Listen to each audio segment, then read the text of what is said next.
District size and electoral spending.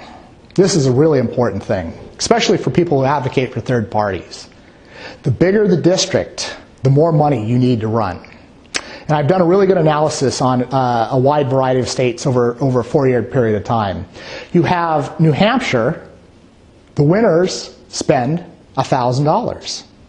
The losers spend $1,000. And the average district size, if they had all had single-member districts, is 3,000 people. When you get up to Vermont, where the districts are 4,000, the winners are spending $2,000, the losers are spending $2,000. Not only that, turnover drops, so it becomes more difficult to unseat an incumbent. The bigger the district, the harder it is to beat an incumbent. Not only that, but the citizens don't know who's running. And you start depending on R or D.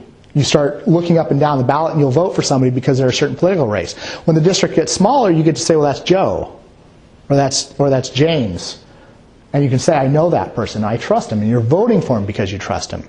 And again, they get to inform you, they get to tell you what's going on. Crucial, what we're so far from. So when the district size get really big, especially like in California, the winners are spending, at this point in time, 10-to-1 to what the losers are spending. So I think it was 1998 in California, the district size were 410,000. 2 years later, they were already at 425,000. So these districts are impossible to begin with, and they're increasing by 10 to 15,000 people per election. If you're going to challenge an incumbent, how in the heck are you going to do that? They don't even take you as a credible challenge unless you have millions of dollars you're ready to throw at it.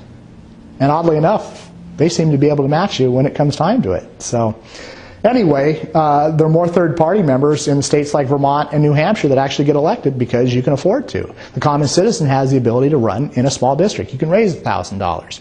In a district like California has, where you have 500,000 people, you can't.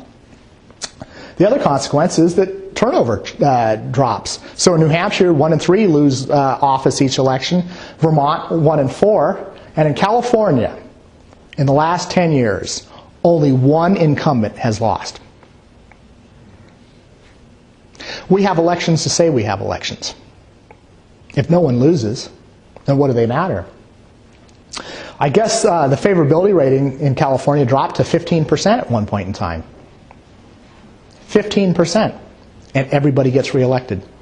Carol Mignon is the only person who has lost, the only incumbent who's lost in 10 years.